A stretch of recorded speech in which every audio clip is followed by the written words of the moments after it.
എല്ലാ വിദ്യാർത്ഥികൾക്കും പുതിയൊരു വീഡിയോയിലേക്ക് സ്വാഗതം. ഈ വർഷത്തെ LBS പാരാമെഡിക്കൽ ഡിപ്ലോമ കോഴ്സുകളായിട്ടുള്ള ഹെൽത്ത് ഇൻസ്പെക്ടർ, അതുപോലെ തന്നെ ഡിപ്ലോമ ഇൻ ഫാർമസി, DMLD അതായത് diploma in medical laboratory technology ഇതുപോലുള്ള വിവിധ ഡിപ്ലോമ കോഴ്സുകളിലേക്കുള്ള പ്രവേശനത്തിനായിട്ടുള്ള അപേക്ഷ സമർപ്പിച്ച വിദ്യാർത്ഥികളുടെ താൽക്കാലിക റാങ്ക് ലിസ്റ്റ് പ്രസിദ്ധീകരിച്ചു. അതായത് പ്രൊഫഷണൽ റാങ്ക് ലിസ്റ്റ് പ്രസിദ്ധീകരിച്ചു. ഈ ഒരു റാങ്ക് ലിസ്റ്റുമായി ബന്ധപ്പെട്ട് നിങ്ങൾക്ക് എന്തെങ്കിലും പരാതികൾ ഉണ്ടെങ്കിൽ നവംബർ 18-ാം തീയതി വൈകുന്നേരം 5 മണിക്കകം LBS സെൻറ്ററിനെ അറിയിക്കേണ്ടതാണ്. lbstvpm@gmail.com എന്നുള്ള ഇമെയിൽ ID മുഖാന്തരമാണ് വിദ്യാർത്ഥികൾ നിങ്ങളുടെ പരാതികൾ അറിയിക്കേണ്ടത്. പരാതികൾ അയക്കുന്ന സമയത്ത് സബ്ജക്റ്റിൻ്റെ സ്ഥാനത്ത് നിങ്ങളുടെ ആപ്ലിക്കേഷൻ നമ്പർ നൽകേണ്ടതാണ്. അതുപോലെ തന്നെ നിങ്ങളുടെ പേര് അതുപോലെ തന്നെ നിങ്ങളുടെ ആ ഒരു ആപ്ലിക്കേഷൻ നമ്പർ എന്നിങ്ങനെയുള്ള ഡീറ്റെയിൽസ് ഒക്കെ കൃത്യമായിട്ട് അതിൽ രേഖപ്പെടുത്തേണ്ടതാണ്. അപ്പോൾ വിദ്യാർത്ഥികൾക്ക് അതുപോലെ തന്നെ എന്താണ് നിങ്ങളുടെ പരാതി, അതുപോലെ തന്നെ എന്തെങ്കിലും ഡോക്യുമെൻസിൻ്റെ ഇഷ്യൂ ആണെങ്കിൽ ആ ഒരു ഡോക്യുമെൻ്റ് കൂടി അതിനോടൊപ്പം അറ്റാച്ച് ചെയ്തുകൊണ്ട് അയക്കേണ്ടതാണ്. അപ്പോൾ വിദ്യാർത്ഥികൾക്ക് ഈ ഒരു നവംബർ 18-ാം തീയതി വൈകുന്നേരം 5 മണി വരെയാണ് നിങ്ങളുടെ പരാതികളൊക്കെ അറിയിക്കാൻ സാധിക്കുക. നിങ്ങൾക്ക് ഈ ഒരു LBSൻ്റെ ഡിപ്ലോമ വെബ്സൈറ്റ് വഴി നിങ്ങൾക്ക് നിങ്ങളുടെ രജിസ്ട്രേഷൻ IDയും ആപ്ലിക്കേഷൻ നമ്പറും പാസ്വേഡും നൽകിക്കൊണ്ട് നിങ്ങൾക്ക് ഹോം പേജിൽ ലോഗിൻ ചെയ്തുകൊണ്ട് നിങ്ങളുടെ റാങ്ക് പരിശോധിക്കാവുന്നതാണ്. അപ്പോൾ നിങ്ങൾക്ക് നിങ്ങളുടെ ഈ ഒരു ആപ്ലിക്കേഷൻ്റെ സ്റ്റാറ്റസ് പേജ് വഴി നിങ്ങൾക്ക് നിങ്ങളുടെ മാർക്ക്, അതുപോലെ തന്നെ നിങ്ങളുടെ റിസർവേഷൻ സ്റ്റാറ്റസ് എന്നിങ്ങനെയുള്ള ഡീറ്റെയിൽസൊക്കെ നിങ്ങൾക്ക് പരിശോധിക്കാൻ സാധിക്കും. അപ്പോൾ ഇതുമായി ബന്ധപ്പെട്ട് ഈ ഒരു ഡീറ്റെയിൽസൊക്കെ പരിശോധിക്കും. നിങ്ങൾക്ക് എന്തെങ്കിലും തെറ്റുകൾ അപേക്ഷയിൽ എന്തെങ്കിലും ഉണ്ട്, അല്ലെങ്കിൽ അത് പ്രസിദ്ധീകരിച്ച ഡീറ്റെയിൽസിൽ എന്തെങ്കിലും തെറ്റുകൾ ഉണ്ടെങ്കിൽ lbstvpm@gmail.com എന്നുള്ള ഇമെയിൽ IDയിലേക്ക് 18/11/2024 അതായത് ഈ ഒരു നവംബർ 18-ാം തീയതിക്കകം നിങ്ങളുടെ പരാതികൾ അറിയിക്കേണ്ടതാണ്. സർവീസ് കോട്ട അപേക്ഷയുടെ പ്രവേശനത്തിന് പ്രത്യേക റാങ്ക് ലിസ്റ്റ് പിന്നീട് പ്രസിദ്ധീകരിക്കുന്നതായിരിക്കും. അപ്പോൾ നിങ്ങൾ ചെയ്യേണ്ടത് നിങ്ങൾക്ക് ജസ്റ്റ് ഒന്ന് ലോഗിൻ ചെയ്തിട്ട് നിങ്ങൾക്ക് നിങ്ങളുടെ ആ ഒരു റാങ്ക് ഡീറ്റെയിൽസ് മനസ്സിലാക്കാം. LBS പാരാമെഡിക്കൽ ഡിപ്ലോമ കോഴ്സുകളിലേക്ക് അപേക്ഷ സമർപ്പിച്ച് ആപ്ലിക്കേഷൻ സബ്മിറ്റ് ചെയ്തിട്ടുള്ള എല്ലാ വിദ്യാർത്ഥികളുടെയും ആപ്ലിക്കേഷൻ്റെ ആ ഒരു ഹോം പേജിൽ നിങ്ങൾക്ക് റാങ്ക് ഡീറ്റെയിൽസ് മനസ്സിലാക്കാം. അതുപോലെ തന്നെ ഇവിടെയും നിങ്ങൾക്ക് റാങ്ക് ഡീറ്റെയിൽസ് മനസ്സിലാക്കാനുള്ള അതായത് സൗകര്യമുണ്ട്. അതായത് ഇൻഡെക്സ് പേജിൽ നിങ്ങൾക്ക് സൈഡിലായിട്ട് 3 ലൈൻസിൽ ക്ലിക്ക് ചെയ്ത ശേഷം പ്രൊഫഷണൽ റാങ്ക് ലിസ്റ്റ് എന്നുള്ളതിൽ ക്ലിക്ക് ചെയ്യുക. ക്ലിക്ക് ചെയ്ത ശേഷം റാങ്ക് ലിസ്റ്റ് എന്നുള്ളതിൽ ഇവിടെ DPharmന് സെപ്പറേറ്റ് ആണ്. കാരണം ഈ ഒരു ബയോളജി പഠിക്കാത്ത വിദ്യാർത്ഥികൾക്കും DPharmന് അപ്ലൈ ചെയ്യാൻ പറ്റും. അതുകൊണ്ടാണ് രണ്ടിനും സെപ്പറേറ്റ് റാങ്ക് ലിസ്റ്റ് കൊടുത്തിട്ടുള്ളത്. അപ്പോൾ ഈ ഒരു DPharm ആണ് നിങ്ങൾ നോക്കുന്നതെങ്കിൽ DPharm സെലക്ട് ചെയ്യുക. അതുപോലെ തന്നെ സ്റ്റേറ്റ് മെറിറ്റ് സീറ്റ് എല്ലാ വിദ്യാർത്ഥികളും ഉൾപ്പെടുന്നതാണ്. അപ്പോൾ അതിൻ്റെ ആ റാങ്ക് ലിസ്റ്റ് നിങ്ങൾ നോക്കുക. അതുപോലെ തന്നെ നിങ്ങൾ ഇതിൽ ഏത് കാറ്റഗറിയാണ്, SC ആണോ, ST ആണോ, അല്ലെങ്കിൽ ധീവരയാണോ, അല്ലെങ്കിൽ അതുമായി ബന്ധപ്പെട്ടുള്ള കമ്മ്യൂണിറ്റി വിഭാഗത്തിലുള്ളതാണോ, അല്ലെങ്കിൽ വിശ്വകർമ്മയോ, അല്ലെങ്കിൽ അതിൽപ്പെട്ട ആ ഒരു കമ്മ്യൂണിറ്റി ഉള്ളവരാണോ, അല്ലാന്നുണ്ടെങ്കിൽ കുശവൻ ആൻഡ് റിലേറ്റഡ് കമ്മ്യൂണിറ്റീസ് ഉള്ളവരാണോ, അല്ലെങ്കിൽ ലാത്തൻ കത്തലിക് ആണോ, അല്ലെങ്കിൽ മുസ്ലിം ആണോ, EAV ആണോ, EWS ആണോ, ഇതിൽ നിങ്ങൾ ഏതെങ്കിലും വിഭാഗത്തിൽ എക്സ്ട്രാ ആയിട്ട് അതായത് ഈ ഒരു സ്റ്റേറ്റ് മെറിറ്റ് കൂടാതെ നിങ്ങൾ ഉൾപ്പെടുന്നുണ്ടെങ്കിൽ ആ ഒരു ലിസ്റ്റ് കൂടി പരിശോധിക്കുക.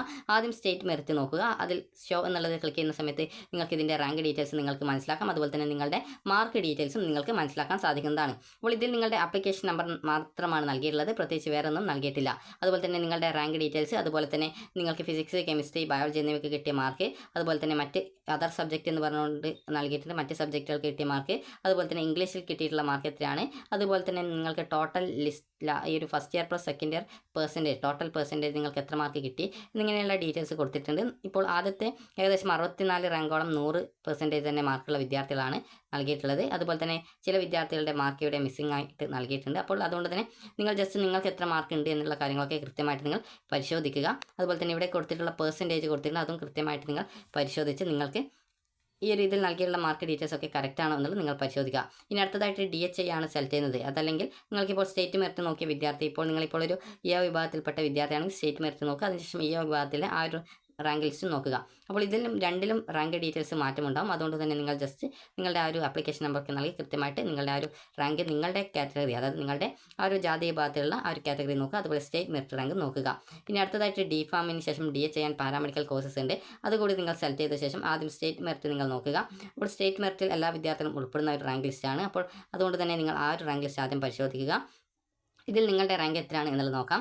അതുപോലെ തന്നെ നിങ്ങൾക്ക് സ്റ്റേറ്റ് മെറിറ്റ് കൂടാതെ നിങ്ങളുടെ കാസ്റ്റ് ഏതാണ് അതനുസരിച്ച് നിങ്ങൾക്ക് ആ ഒരു കാസ്റ്റിൻ്റെ ആ ഒരു കോട്ട ഉണ്ടെങ്കിൽ അത് സെലക്ട് ചെയ്ത ശേഷം ഷോയിൽ ക്ലിക്ക് ചെയ്ത് ആ ഒരു കോട്ടയിലുള്ള നിങ്ങളുടെ റാങ്ക് എത്രയാണ് എന്നുള്ളത് നിങ്ങൾക്ക് ഈ രീതിയിൽ പരിശോധിക്കാം. ഇനി നിങ്ങൾക്ക് ഇങ്ങനെയൊന്നും പരിശോധിക്കുന്നില്ല എങ്കിൽ നിങ്ങൾ ചെയ്യേണ്ടത് നിങ്ങൾക്ക് നേരിട്ട് നിങ്ങളുടെ ആ ഒരു പെർസെൻറ്റേജ് കൃത്യമായിട്ട് പെർസെൻറ്റേജ് അല്ല റാങ്ക് ഡീറ്റെയിൽസ് മനസ്സിലാക്കാനായിട്ട് സൈഡിലുള്ള 3 ലൈൻസിൽ ക്ലിക്ക് ചെയ്യുക. ഇവിടെ ലോഗിൻ ഓപ്ഷൻ ഉണ്ട്, ലോഗിനിൽ ക്ലിക്ക് ചെയ്യുക. നിങ്ങളുടെ ആപ്ലിക്കേഷൻ നമ്പർ നൽകി വെരിഫൈ ചെയ്യുക. രജിസ്ട്രേഷൻ ഐഡിയും പാസ്വേഡ് നൽകി സൈൻ ഇൻ ചെയ്യുക. അപ്പോൾ നിങ്ങൾക്ക് ഇതുപോലെ കാണാൻ സാധിക്കുന്നതാണ് നിങ്ങളുടെ കാസ്റ്റ് ഏതാണ്, അതിൻ്റെ ആ ഒരു റിസർവേഷൻ ക്ലെയിം ഉണ്ടോ എന്നുള്ളതാണ്. അപ്പോൾ ഇവിടെ കമ്മ്യൂണൽ റിസർവേഷൻ ഇവിടെ വന്നിട്ടുണ്ട്. അതായത് ഈ വിഭാഗത്തിലാണ് കമ്മ്യൂണൽ റിസർവേഷൻ ക്ലെയിം ചെയ്തിട്ടുണ്ടായിരുന്നത്, അത് ആക്സെപ്റ്റ് ചെയ്തിട്ടുണ്ട്. അതുപോലെ ഫീ കൺസെഷൻ ഇല്ല എന്നാണ് രേഖപ്പെടുത്തിയിട്ടുണ്ടായിരുന്നത്. അതുകൊണ്ട് തന്നെ ഫീ കൺസെഷൻ ഇല്ല എന്നുള്ളത് രേഖപ്പെടുത്തിയിട്ടുണ്ട്. അത് നിങ്ങൾക്ക് ഫീ കൺസെഷൻ ഉണ്ടായിരുന്നു എന്നുള്ളത് നിങ്ങൾ അപേക്ഷ നൽകുന്ന സമയത്ത് നൽകിയിട്ടുണ്ടായിരുന്നെങ്കിൽ അവിടെ ഫീ കൺസെഷൻ എന്നുള്ളിടത്ത് ക്ലെയിം ചെയ്തിട്ടുള്ളതായിട്ട്, അതായത് കൺസെഷൻ ഉണ്ട് എന്ന് പറഞ്ഞുകൊണ്ട് അവിടെ നൽകിയിട്ടുണ്ടാകും. ഇവിടെ കൺസെഷൻ ഇല്ലാത്തത് കൊണ്ടാണ് ഇവിടെ നൽകിയിട്ടുള്ളത്, അതായത് ആ ഒരു ഭാഗത്ത് നിൽ എന്ന് കൊടുത്തിട്ടുള്ളത്. നിങ്ങൾക്ക് ഫീ കൺസെഷൻസ് ഉണ്ടെങ്കിൽ അവിടെ ഫീ കൺസെഷൻ ഉണ്ട് എന്നുള്ള കാര്യം രേഖപ്പെടുത്തിയിട്ടുണ്ടാകും. അതുപോലെ തന്നെ നിങ്ങൾക്കിവിടെ കാണാൻ സാധിക്കുന്നതാണ്. താഴേക്ക് സ്ക്രോൾ ചെയ്യുന്ന സമയത്ത് നിങ്ങൾ അപ്ലോഡ് ചെയ്ത ഡോക്യുമെൻസിൻ്റെ ഡീറ്റെയിൽസ് ഒക്കെ നിങ്ങൾക്കിവിടെ കാണാൻ സാധിക്കും. നിങ്ങൾ അപ്ലോഡ് ചെയ്ത എല്ലാവിധ ഡോക്യുമെൻസിൻ്റെയും ഡീറ്റെയിൽസ് നിങ്ങൾക്ക് ഇതിൽ പരിശോധിക്കാവുന്നതാണ്. അപ്പോൾ ഇങ്ങനെ പരിശോധിക്കുന്ന സമയത്ത് നിങ്ങൾ അപ്ലോഡ് ചെയ്ത ഡോക്യുമെൻറ്റ്സ് എന്തെങ്കിലും തെറ്റിപ്പോയിട്ടുണ്ടോ എന്നുള്ളതൊക്കെ നിങ്ങൾ കൃത്യമായിട്ട് പരിശോധിക്കുക. കാരണം നിങ്ങൾക്ക് നിങ്ങളുടെ ആപ്ലിക്കേഷനിൽ വല്ല തെറ്റുകൾ ഉണ്ടെങ്കിൽ അത് പരിഹരിക്കാനായിട്ടുള്ള അവസരം ഇപ്പോൾ നിങ്ങൾക്ക് ഇമെയിൽ അയക്കുന്നത് വഴി നിങ്ങൾക്ക് ലഭ്യമാകും. അതുകൊണ്ട് തന്നെ നിങ്ങൾ അപ്ലോഡ് ചെയ്ത ഡോക്യുമെൻറ്റ്സിൽ എന്തെങ്കിലും തെറ്റുകൾ ഉണ്ടോ എന്നുള്ളതൊക്കെ നിങ്ങൾക്ക് കൃത്യമായിട്ട് പരിശോധിക്കാം. അതായത് ഇവിടെ ഉള്ള ഡൗൺലോഡ് ബട്ടൺ ക്ലിക്ക് ചെയ്തുകൊണ്ട് നിങ്ങൾക്ക് ആ ഒരു ഡീറ്റെയിൽസ് കൃത്യമായിട്ട് മനസ്സിലാക്കാവുന്നതാണ്. ഇനി നിങ്ങൾക്ക് ഇവിടെ accepted data published view accepted data എന്ന് പറഞ്ഞുകൊണ്ടുള്ള ഒരു ഓപ്ഷൻ കാണാം. അതിൽ നിങ്ങൾ ക്ലിക്ക് ചെയ്യുക. അതിനുശേഷം വിദ്യാർത്ഥികൾ ചെയ്യേണ്ടത് നിങ്ങൾക്കിവിടെ ആക്സെപ്റ്റഡ് ഡാറ്റ ആ ഒരു ബട്ടൺ ക്ലിക്ക് ചെയ്ത് നിങ്ങളുടെ ഡീറ്റെയിൽസ് പരിശോധിക്കുക. എന്തെങ്കിലും തെറ്റുണ്ടോ എന്നുള്ളത് കൃത്യമായിട്ട് നോക്കുക.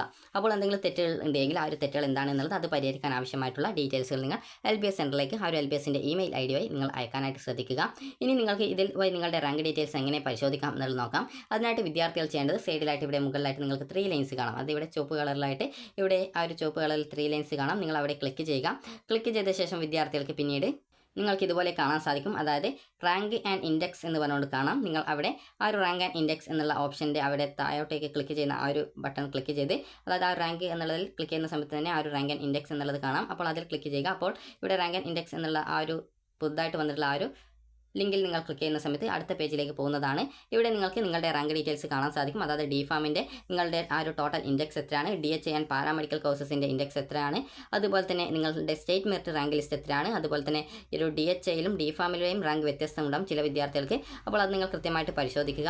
അതുപോലെ തന്നെ ഈ വിഭാഗത്തിൽ നിങ്ങളുടെ ആ ഒരു കാറ്റഗറിയിൽ നിങ്ങളുടെ റാങ്ക് എത്രയാണ് എന്നുള്ളത് നിങ്ങൾക്ക് കാണാൻ സാധിക്കും. അതായത് ഒരു വിദ്യാർത്ഥി സ്റ്റേറ്റ് മെറിറ്റ് റാങ്കിലും ഉണ്ടാകും. അതുപോലെ തന്നെ നിങ്ങളുടെ കാറ്റഗറി വൈസ് റാങ്ക് ലിസ്റ്റ് ഉണ്ടെങ്കിൽ ആ ഒരു കാറ്റഗറി വൈസ് റാങ്കിൽ ഉണ്ടാകും. ഇവിടെ EZ അതായത് വിഭാഗത്തിൽ ഉള്ളതാണെങ്കിൽ ആയതുകൊണ്ടാണ് EZ റാങ്ക് എന്ന് കൊടുത്തിട്ടുള്ളത്. നിങ്ങൾ മുസ്ലിം ആണെങ്കിൽ MU റാങ്ക് എന്നാണ് കാണാൻ സാധിക്കുക. അതുപോലെ തന്നെ SC ആണെങ്കിൽ SC റാങ്ക് എന്ന് കാണാൻ പറ്റും. അപ്പോൾ ഈ ഒരു രീതിയിൽ നിങ്ങൾക്ക് നിങ്ങളുടെ റാങ്ക് ഡീറ്റെയിൽസ് മനസ്സിലാക്കാം. ഇവിടെ മൈനോറിറ്റി റാങ്ക് എന്നുള്ളത് NA എന്നാണ് കൊടുത്തിട്ടുള്ളത്. അതായത് മൈനോറിറ്റി റാങ്ക് ലിസ്റ്റിൽ ഉൾപ്പെട്ടിട്ടില്ല. ചില കോളേജ് ആ ഒരു കോളേജ് ഏത് വിഭാഗം മാനേജ്മെൻറ്റിലാണ് ഉൾപ്പെടുന്നത് അതനുസരിച്ച് അവിടെ മൈനോറിറ്റി സീറ്റ് ഉണ്ടാവും. അപ്പോൾ ആ ഒരു റിസർവേഷൻ ഉള്ള വിദ്യാർത്ഥികൾക്ക് മാത്രമാണ് അവിടെ ആ ഒരു റാങ്ക് കാണിക്കുള്ളൂ. അല്ലാതെ വിദ്യാർത്ഥികൾക്ക് അവിടെ റാങ്ക് ഉണ്ടാവില്ല. അതുപോലെ തന്നെ Z റാങ്ക് എന്നുള്ളത് പോലെ തന്നെ കാറ്റഗറി വൈസ് റാങ്കിൽ ഇല്ലാതെ ജനറൽ കാറ്റഗറി വിഭാഗത്തിലുള്ള വിദ്യാർത്ഥികൾക്ക് ആകെ SM റാങ്ക് മാത്രമേ കാണിക്കുള്ളൂ. അപ്പോൾ ആ ഒരു കാര്യം കൂടി വിദ്യാർത്ഥികൾ പ്രത്യേകം ശ്രദ്ധിക്കുക. അപ്പോൾ നിങ്ങളുടെ ഇൻഡെക്സ് മാർക്കോ മറ്റ് ഡീറ്റെയിൽസോ എന്തെങ്കിലും തമ്മിൽ നിങ്ങൾക്ക് എന്തെങ്കിലും പ്രോബ്ലം ഉണ്ട്, അതുപോലെ അവിടെ വന്നിട്ടുള്ളത് എന്തെങ്കിലും എറേഴ്സ് ഉണ്ടെങ്കിൽ നിങ്ങൾക്ക് LBS സെൻറ്ററുമായിട്ട് കോൺടാക്ട് ചെയ്യാവുന്നതാണ്.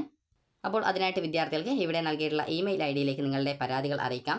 lbstvpm@gmail.com എന്നുള്ള ഇമെയിൽ IDയിലേക്ക് 18/11/2024 അതായത് നവംബർ 18-ാം തീയതി വൈകുന്നേരം 5 മണിക്കുള്ളിൽ അറിയിക്കാവുന്നതാണ്. അപ്പോൾ നിങ്ങൾക്ക് ഈ ഒരു വീഡിയോ ഉപകാരപ്രദമായിട്ടുണ്ടെങ്കിൽ ലൈക്ക് ചെയ്യുക, ഷെയർ ചെയ്യുക. Thank you for watching.